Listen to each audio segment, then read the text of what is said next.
Вітаю вас, дорогі автолюбителі. Сьогодні ще хочу розказати один цікавий лайфхак, який можна зробити на своєму Android-пристрої. Це можливість приєднати камеру таким чином, щоб одночасно ви могли вмикати її заднім ходом, а також вмикати, коли хочете цю задню камеру під час руху. Наприклад, спостерігати, що є досить зручним, якщо дуже обмежений огляд зеркала заднього огляду, і це зручно при рухові. Також це можна прив'язати, наприклад, до кнопки вибору меню і перемикати прямо з керма. Звичайно, саме підключення камери задньої, воно по-різному робиться. Я вже розповідав про це, можете знайти відео, це залежить від кана і тому подібне. Ми зараз розглядаємо той випадок, коли, наприклад, саме хочемо зробити ось ту штуку, про яку я розповів. Є різні підходи, зокрема, існують камери такі, які так працюють, і деякі виробники навіть їх ставлять. На тих камерах ось тут буде не один проводок виходити з тюльпана, як на цьому, а два. То камери спеціально призначені для підключення саме таким чином. Але це можна обійти, і тому китайці придумали, як це робиться, і магнітоли на Android підтримують. Більшість магнітол, до речі, задню камеру можуть підтримати різного типу, і цифрову, і якісну, і 1080p навіть вище деякі виробники. А от передні найчастіше лише аналогова. Але цей спосіб працює навіть, якщо ви підключаєте камеру цифрову. Що ви робите? Ось у вас є вихід на задню камеру 10 пін. Хто не знав, в Android-магнітолах вихід для задньої камери, він окремий, це 10 пін кабель. Він дуже важливий, адже він одразу є і антеною Bluetooth, і Wi-Fi. Тому навіть якщо ви не ставите камеру, обов'язково потрібно його підключати. Хай висить там ззаду. Далі беремо інший кабель RCA. Він не йде в комплекті для Wi-Fi версії магнітол, але йде в комплекті для магнітол 4G. Або його купуєте окремо, або якщо це no-name виробник, то там він може бути в комплекті, вони часто його дарують. Так, дивимось.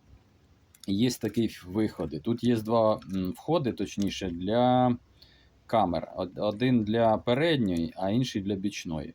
От ви на передню камеру, це VBS 1, або на бічну, там їх два, це VBS 2, приєднуєте за допомогою з такого перехідника.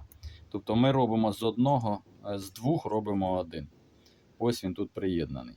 І потім сюди підключаємо нашу камеру. Ось таким чином. Ось так це буде виглядати. Звичайно, якщо у вас нема такого роздвоювача, це подібний роздвоювач робиться і для звуку. Можна навпаки, там, якщо потрібно, у вас один канал виходить і на два, то ми окремо поговоримо.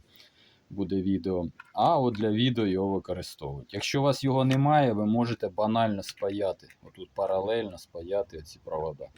Тобто кинути перемичку. Це складніше, треба їх заізолювати, запаяти, спеціально зробити, щоб, не дай Бог, не закорачували, бо буде неякісне зображення.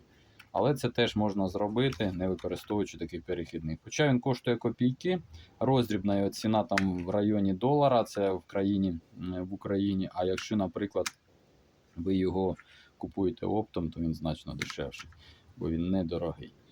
Є ось такий ось простий лайфхак. Далі зараз підемо подивимось, як це працює на практиці в автомобілі. І так, шановні автолюбителі, я сів в автомобіль, заводжу його. Автомобіль запустився. Чекаємо, коли вімкнеться магнітола, і зараз перевіримо, як це працюватиме.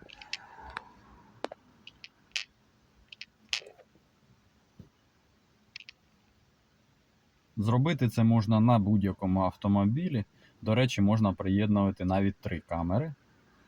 Також буде працювати. Методом перемикання, використовуючи мод режим на кнопках. Або за допомогою ярлику.